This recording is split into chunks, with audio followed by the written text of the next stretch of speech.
रिक्त स्थानों की पूर्ति करो।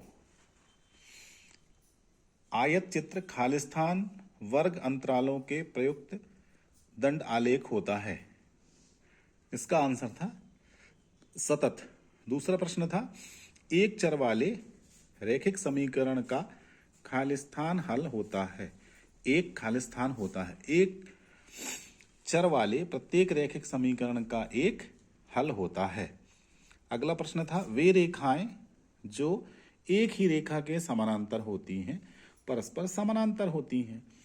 चौथा खालिस्तान था समबाहु त्रिभुज का प्रत्येक कोण 60 अंश का होता है। जब दो कोणों का योग 90 अंश होता है तो वे कोण पूरक कोण होते हैं। एक समानांतर चतुर्भुज में सम्मुख कोण बराबर होते हैं। इसके बाद सत्य सत्य वाले देखिए।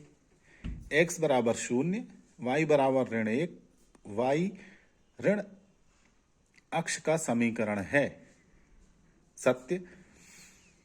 ऋजु कोण की माप 180 अंश होती है। सत्य। किसी वृत्त की जीवा पर केंद्र से खींचा गया लंब उसकी त्रिज्या कहलाता है। असत्य। मूल बिंदु के निर्देशांक 0 0 होते हैं। सत्य है। किसी भी त्रिभुज में अधिकतम एक ही समकोण होता है। सत्य है।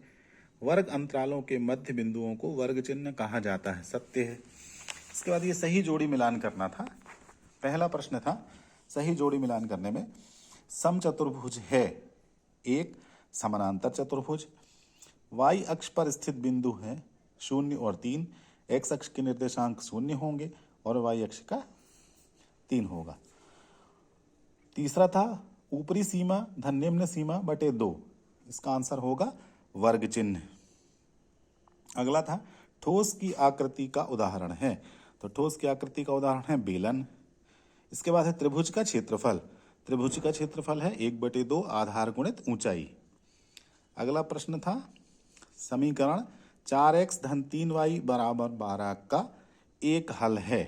इसका उत्तर था 0 और 4, मतलब x का मान 0 रखने पर y का मान 4 प्राप्त होता है।